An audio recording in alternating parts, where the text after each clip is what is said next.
Hey everyone, my name's Ryan North, and along with my wife Kayla, we're the co-founders of One Big Happy Home. I'd like to take a few minutes to tell you about a training we developed called Made to Connect. Made to Connect is a trauma-informed, developmentally informed training developed specifically for children's ministry staff and volunteers. The reason we developed it for children's ministry staff and volunteers is when we look at brain development in human beings, we understand that our early childhood experiences, either positive or negative, are very, very impactful and can inform whether we seek relationships, how we build those relationships, and whether we maintain those relationships throughout the entirety of our life. That's why we think it's so important for children's ministry staff to be equipped with the tools and strategies so that they can better connect with the kids in their care, so that they can point those kids to Jesus and connect the child's whole family to the church. So I'd like to just share with you why we think it's important that all churches engage in understanding the concepts and principles we talk about in our training. Years ago, my wife and I were in Seattle delivering this training to a group of churches up there. As we were getting ready to leave the hotel that morning, my wife was sitting on the bed scrolling through her social media. And she came across in a group this question, and it said, "Has anyone here found it hard to find a church that fits all of your children's needs? Does such a place even exist? Or am I looking for a unicorn?" And then she read me answer after answer. And the real sad part about her reading answer after answer was there were no answers that said, yes, please come to our church. Our church is such a place. What instead we found was, as committed Christians previously involved in years of ministry, it has been so difficult, not just for our kids, but for us too. We have had a hard time with this also.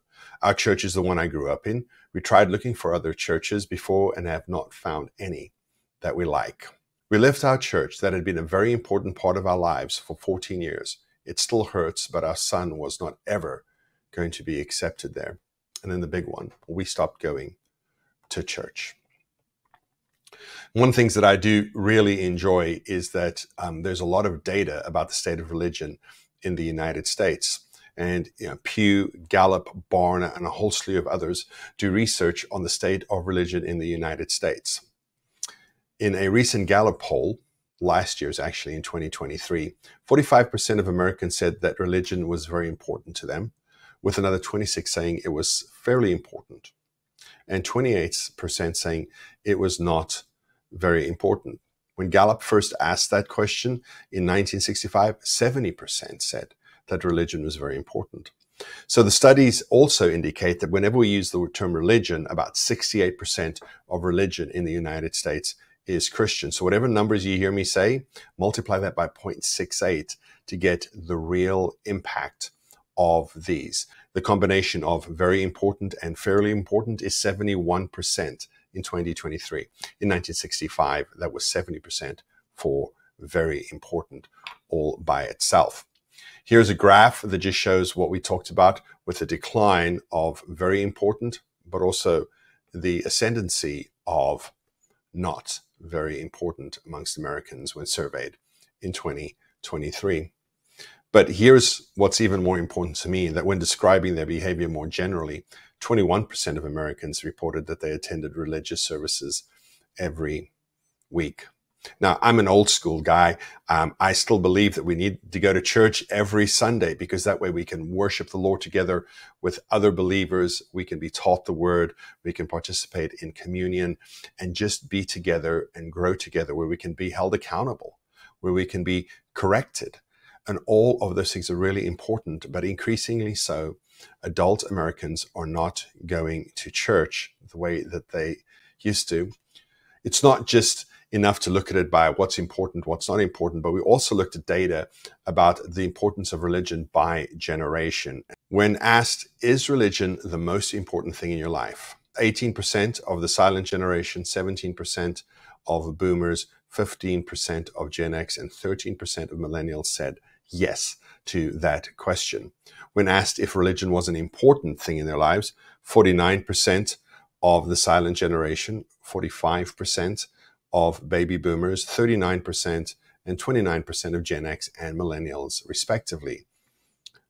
When you add those two together, the picture gets even more bleak, because if we combined most important and an important thing and just combine them into important, then we learn that 67% of the silent generation says that religion is important. 62% of baby boomers say it's important. 54% of Gen X and 42% of millennials say that religion is important. Now, that's a data point that has to get your attention, because those 42%, those millennials, are the age of people who should be bringing their children to church. And when you multiply 42 by that 0.68 I mentioned earlier, it's right around 27% of millennials think that church is important enough to have their family participate. We have to do something differently. We have to do something differently, because millennials are the first generation where less than half of them say that religion is something important in their lives. This is from the Barna Group, and this now we bring it inside of the church. When Christian parents were surveyed and asked, children's ministry programming is the primary reason for church choice, 58% agreed. 58% of Christian parents say that it's the reason they choose a church, it's the reason they attend a church, it's the reason that they choose to leave a church, was children's ministry programming. So the data suggests that it's more important than ever that we create environments where children feel safe, welcome, and loved, where they can learn the truth about Jesus in our churches. For those of you who don't know what that is the Cathedral of Notre Dame in Paris. A beautiful, beautiful structure, but it is a great reminder, and this next image is even more important than looking at the Cathedral of Notre Dame in Paris. But this next picture is a slice of a map of Paris, and you'll see the red marker in the center of that, the Cathedral de Notre Dame de Paris. Now, you'll also notice the loop around that, and that's called the central quarter of Paris. Now, that's important because all medieval cities rotated around the church. That is not true anymore for us. Now, it's not possible for us to put our churches right in the center of our communities again physically, but it is possible for us to put our churches back in the center of our community culturally. And that's what we want to do. That is our hope and our prayer, by getting as many churches as possible trained in the principles that we talk about in Made to Connect. That is our hope and our prayer, that we can once again put our churches back at the center of our communities in a cultural way.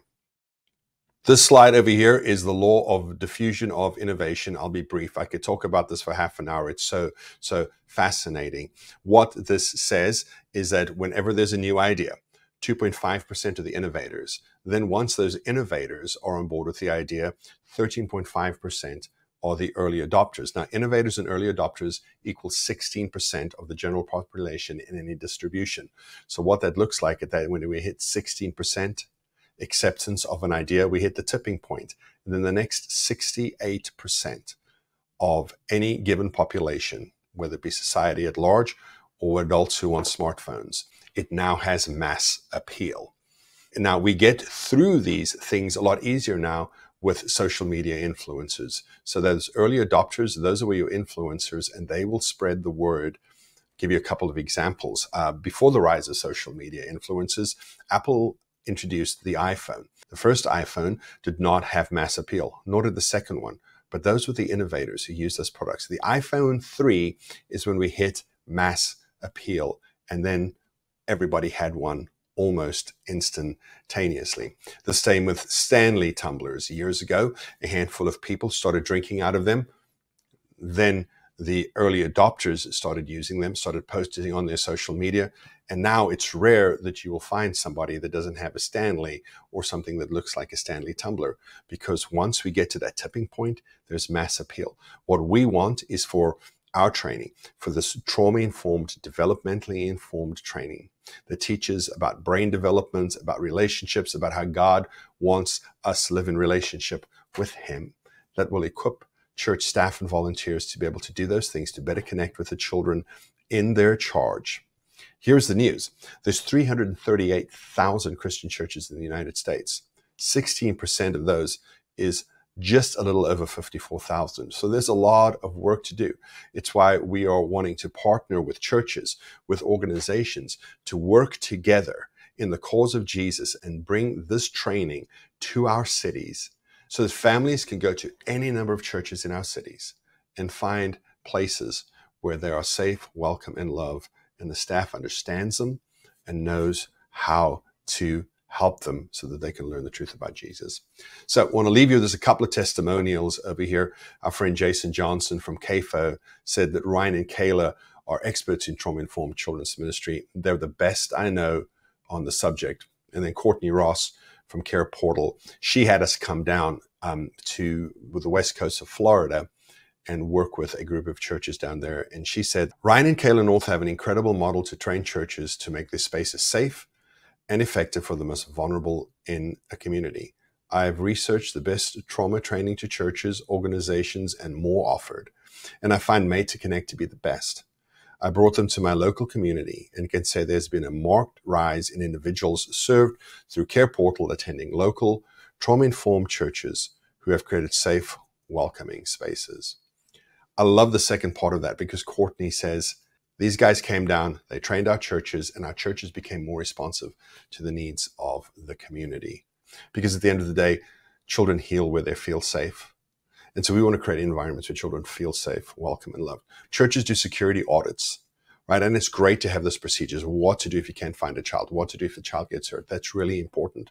But we need to create this sense of psychological safety, this felt safety in our churches as well, not just physical safety. And if we want behaviors to change, we have to build relationships. And we can only build relationships where children feel safe.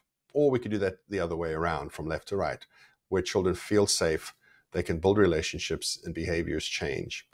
Hopefully that moves Sunday morning from a behavior management activity to an activity and a time when people can learn the truth of God's word. And that truth is that he loves them and he wants to live with them forever.